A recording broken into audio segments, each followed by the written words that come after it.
Could Indiana Jones and the Dial of Destiny be the lowest grossing Indiana Jones film ever? And what happens when we start adjusting for inflation? In this video, we're taking a look back at all of Indy's movies, seeing how they did at the box office, and adding some context. This is a box office history of Indiana Jones. Let's start by hopping in our time machine and going back to the year 1981. Roger Moore was the current James Bond. The most highly anticipated film of the summer was Superman 2, the sequel to the movie that had proven that superhero comics could be adapted into bona fide blockbuster smash hits. The previous summer had been a strong one, led by Star Wars: The Empire Strikes Back. However, the box office in the summer of 1981 was in a bit of a slump. Rising film production costs, diminishing audiences, and increased ticket prices led to a 10% decline compared to the previous summer. Does this sound familiar? Enter Raiders of the Lost Ark. The film was originally conceived by George Lucas as an attempt to make a B-movie modeled after film serials he had enjoyed in his youth. Lucas developed the story with writer-director Philip Kaufman, who Lucas originally wanted to direct Raiders. When Kaufman's schedule made him unavailable, Lucas offered the directing gig to his friend, Steven Spielberg. Lucas then hired Lawrence Kasdan to write the screenplay, on Spielberg's recommendation. Lucas, Spielberg, and Kasdan met for several story sessions before Kasdan went on to write the script. It was initially a challenge to find a studio to make the film because Lucas wanted a $20 million budget, high at the time, no creative studio input whatsoever, and he wanted to retain control of all the licensing rights and any sequels. Paramount agreed to produce the picture in exchange for exclusive rights to any sequels and severe penalties for exceeding the schedule or budget. When it came time to cast Indiana Jones, Lucas wanted a relatively unknown actor for the part. Eventually, Tom Selleck was cast in the role, but famously had to drop out due to his commitment to the CBS show Magnum P.I. And so the role went to Harrison Ford, who originally hadn't been considered because he was too well known. Set in 1936, Raiders of the Lost Ark would follow archaeologist Indiana Jones teaming up with his old flame Marion Ravenwood, played by Karen Allen, on a globe-trotting adventure as they race against the Nazis to find the Ark of the Covenant. So how did it do at the box office? Well, initially interest was relatively low for Raiders of the Lost Ark. This was an original film that would be releasing the same summer as Superman 2 and the latest Bond film, For Your Eyes Only. In its opening weekend, Raiders made $8.3 million domestically, earning it the #1 spot that weekend ahead of Clash of the Titans and History of the World Part 1. That was a pretty good opening weekend, but not the best of the summer. Superman 2 would open the following weekend to $14.1 million domestically. This wasn't just the biggest opening weekend of 1981, it was the biggest opening weekend domestically ever up to that time. Pretty super. But Raiders of the Lost Ark was getting rave reviews and had strong word of mouth. It held steady at the box office, and after 6 weeks, it regained the #1 spot, overtaking Superman 2 and For Your Eyes Only. Its domination over For Your Eyes Only is especially interesting considering Spielberg always saw the Indiana Jones films as a chance for him to rival the Bond movies, since he had always wanted to direct one of them. On a budget of $54 million, Superman 2 would end its run with a total of $190 million worldwide. On a budget of $28 million, For Your Eyes Only grossed a total of $195 million worldwide. With the smallest budget of the three, just $20 million, Raiders of the Lost Ark made $367 million worldwide in 1981. This made it the #1 highest grossing film of the year worldwide. The film won 5 Academy Awards and is considered to be one of the greatest movies ever made. The summer season at the box office had begun in a slump, but in part thanks to the success of Raiders, the summer of 1981 ended up representing a 15.6% increase over 1980. So how do you follow up such an undeniable success? We're jumping forward in time now to 1984. This was a big year for movies. 1984 saw the release of iconic films like Beverly Hills Cop, Ghostbusters, Gremlins, The Karate Kid, Footloose, and The Terminator. But all eyes were on Indiana Jones. Spielberg was back to direct, and this time the script was written by Willard Huyck and Gloria Katz, based on a story by George Lucas. This follow-up to Raiders of the Lost Ark would actually be a prequel, set a year before the events of Raiders, due to Lucas not wanting the antagonist to be Nazis again. Indiana Jones and the Temple of Doom followed Dr. Jones journeying through India to recover a sacred stone stolen from a small village by a religious cult intending to harness its power, along with 4 more, to establish the reign of their god in place of all others.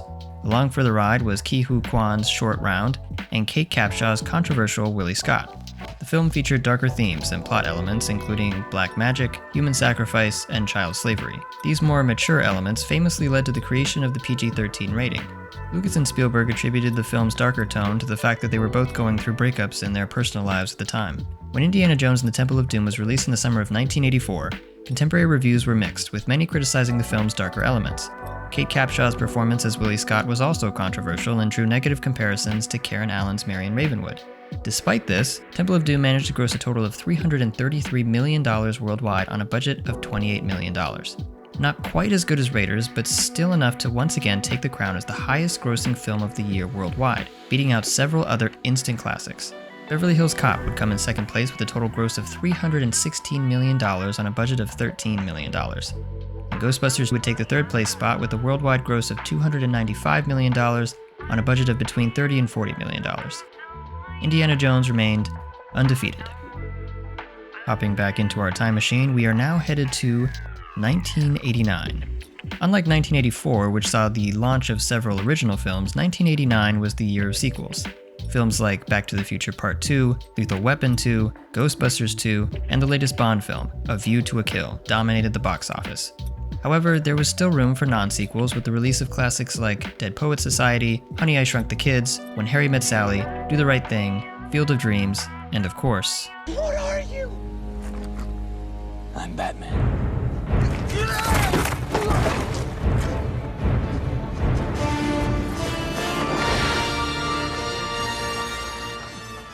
Once again, enter our beloved Dr. Jones. But actually, can we just take a second to recognize how many just absolute knockout heavyweight movies were coming out in each of these years? Like 1981, 1984, 1989, each had like 15 instant classics. Does that even happen anymore? I don't know. Anyway, after the slight backlash to the darker elements of Temple of Doom, Spielberg and Lucas wanted to return to the lighter, escapist tone of Raiders of the Lost Ark. This time, the script was written by Jeffrey Boehm, based off of a story by George Lucas and Menno Meyjes. The biggest addition to the cast was Sean Connery as Indiana's father, Henry Jones Sr. This was once again a nod to Spielberg's desire to direct a Bond film, and how Indiana Jones was an attempt to rival that franchise. Who better to play Indiana Jones' father than the original James Bond himself? Indiana Jones and the Last Crusade would be the final film in what Lucas and Spielberg had originally envisioned as a trilogy, hence the title Last Crusade. The film, set in 1938, follows Indiana as he searches for his father, a Holy Grail scholar, who has been kidnapped and held hostage by the Nazis while on a journey to find the Holy Grail. Again, The Last Crusade had a lighter tone more in line with Raiders of the Lost Ark, and it explored the theme of a son's relationship to his father. The combination of more comedic elements, a faster pace, and the pairing of Harrison Ford and Sean Connery felt like a surefire box office strategy. And boy was it. Again, in a year dominated by instant classics, Indiana Jones and The Last Crusade rose above them all. The film once again had a lower domestic opening weekend than two other films that year. It was beaten by Batman and Ghostbusters 2 in terms of domestic opening weekend gross. But thanks to improved reviews over Temple of Doom and strong word of mouth, Indiana Jones and The Last Crusade managed to top both of those films in overall worldwide box office. Let's take a look at the top 3 highest grossing films of 1989. In third place is Back to the Future Part 2, which grossed $332 million worldwide on a budget of $40 million. In second place is Batman, which grossed a total of $411 million worldwide on a budget of $48 million. And once again, taking the number 1 spot is Indiana Jones. On a budget of $48 million, The Last Crusade grossed a worldwide total of $474 million, a franchise best. If you've been paying attention, that means that the first 3 Indiana Jones films were each the highest grossing films worldwide the years they were released. Just an amazing streak. And so the Indiana Jones trilogy was complete. He was able to ride off into the sunset after one last adventure. A critical and commercial success that cemented his legacy as one of cinema's greatest action heroes. Or so we thought. 2008. A fourth Indiana Jones installment was actually being worked on as far back as 1993 when Ford reprised his role as Indiana Jones in The Young Indiana Jones Chronicles, produced by George Lucas. In the episode, Ford's Indy narrates from the 1950s, as young Indy goes on an adventure in the 1920s. When Lucas shot Ford's scenes for the show, he realized this opened up the possibility of another Indiana Jones installment that could take place in the 50s. From the beginning of development, Lucas's desire was for the next Indiana Jones film to feature aliens as a plot device in reference to the science fiction-heavy B-movies of the 1950s. Neither Harrison Ford nor Steven Spielberg were thrilled with this idea, since Spielberg had already done films like Close Encounters of the Third Kind and E.T. the Extraterrestrial. But over the course of many years and many rewrites, the pieces finally fell into place for what would become Indiana Jones and the Kingdom of the Crystal Skull. The film was set in 1957, and follows an older Indiana Jones as he races against Soviet KGB agents led by Irina Spalko, played by Cate Blanchett, searching for a telepathic crystal skull located in Peru. Jones is aided by his former lover, Marion Ravenwood, once again played by Karen Allen, reprising her role from Raiders of the Lost Ark, and their son, Mutt Williams, played by Shia LaBeouf. The critical reception to Kingdom of the Crystal Skull was mixed to positive. You may be surprised to know that the film holds a certified fresh 77% on Rotten Tomatoes, but the audience reaction was much worse. On Rotten Tomatoes, Crystal Skull holds a 53% rotten audience score. Criticisms of the film included some goofy plot elements, such as Indiana Jones infamously surviving a nuclear explosion by hiding in a refrigerator, Shia LaBeouf's Mutt Williams swinging through tree branches like Tarzan, and the inclusion of interdimensional aliens as a plot device. LaBeouf's performance was also a point of criticism. So, would audiences return to theaters to watch an older indie go on one last adventure after an almost 20-year absence from the cinemas? For context, 2008 could be seen as the launch of the current superhero age of cinema. That year saw the release of Iron Man, which launched the Marvel Cinematic Universe, and Christopher Nolan's The Dark Knight, which legitimized comic book films as more than just popcorn fare. Another notable release that year was Quantum of Solace, yet another James Bond film, this time starring Daniel Craig in his second outing as the character. 2008 also saw the release of blockbusters such as Kung Fu Panda, Hancock, Mamma Mia, Twilight, Slumdog Millionaire, and of course, High School Musical 3, senior year.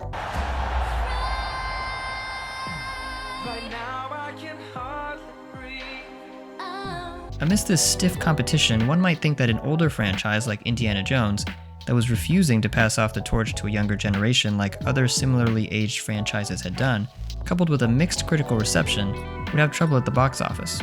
But Indiana Jones once again prevailed.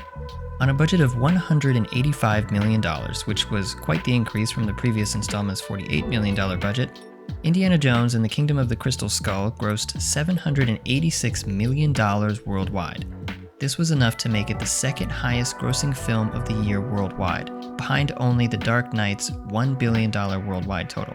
So, not quite first place like the previous three installments, but still pretty impressive all things considered. The Indiana Jones franchise was still fondly remembered at this point, and audiences rushed to the cinemas for that sweet, sweet nostalgia and to say goodbye one final time to one of their favorite movie heroes.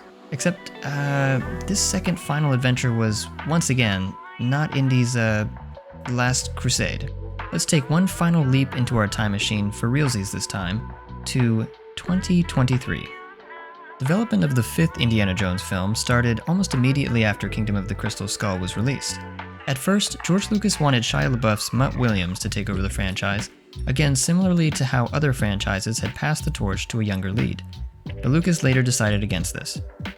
In 2008, the year Crystal Skull was released, Harrison Ford said that he had seen George Lucas's concept for the fifth film already, and that it was, quote, crazy but great. 2 years later, in 2010, Ford said that Lucas was still working on the project. But 2 years after that, in July 2012, producer Frank Marshall stated, quote, I don't know if it's definitely not happening, but it's not up and running. Then, just 4 months later, in October of 2012, the Walt Disney Company acquired Lucasfilm, giving Disney ownership rights to the Indiana Jones intellectual property. After the Disney acquisition, Lucasfilm, led by President Kathleen Kennedy, planned to focus first on the Star Wars franchise with the younger group of leads, before working on a fifth Indiana Jones. Harrison Ford was very excited to do another indie film. Despite Kingdom of the Crystal Skull ending positively for Dr. Jones with his marriage to Marion Ravenwood, Ford felt it, quote, ended in suspended animation. There was not a real strong feeling of the conclusion or the closure that I always hoped for. Disney first officially announced the fifth Indiana Jones film in 2016 with a scheduled release date of July 19, 2019. Ford would reprise his role as Indiana Jones. However, the film would be pushed back several times due to creative conflicts. For starters, Steven Spielberg was originally set to direct the fifth Indiana Jones film. The first release date push happened because his schedule was booked working on The Post and Ready Player One. Then there were disagreements over the script, which went through numerous revisions by several writers. On top of this, in February of 2020, Spielberg stepped down as director, stating that he wanted to pass the film series to a new filmmaker with a fresh perspective. He remained attached to the project as a producer. James Mangold was hired to replace Spielberg a few months later on Harrison Ford's recommendation.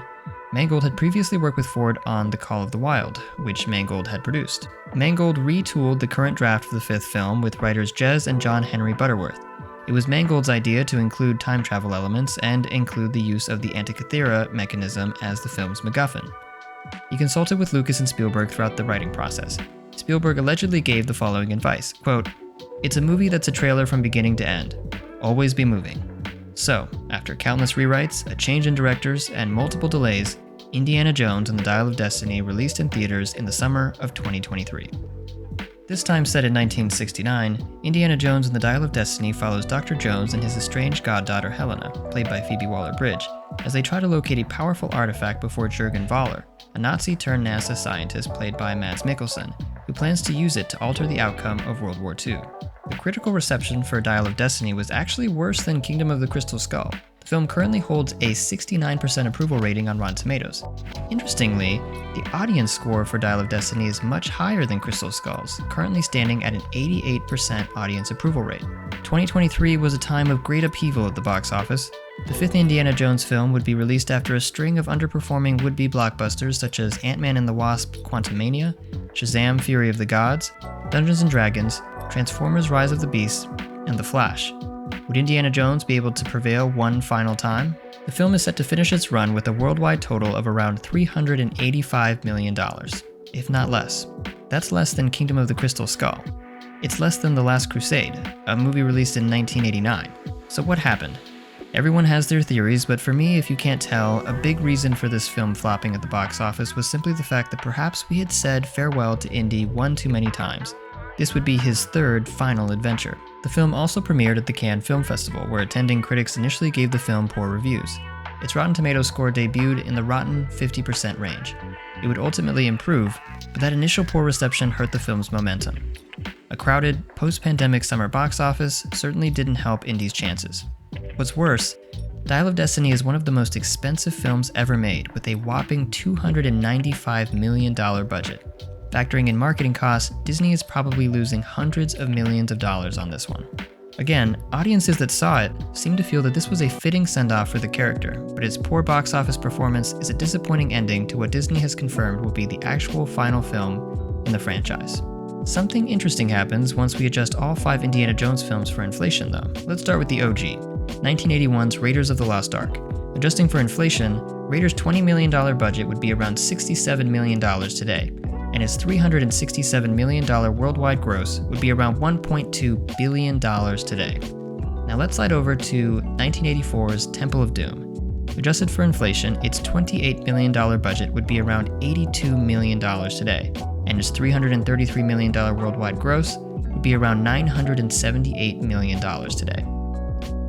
For 1989's Last Crusade, its $48 million budget would be about $118 million today when adjusted for inflation, and its $474 million worldwide gross would be about $1.17 billion today. Finally, when adjusting for inflation, 2008's Kingdom of the Crystal Skull's $185 million budget would be around $262 million today, and its $790 million worldwide gross would be around $1.12 billion today.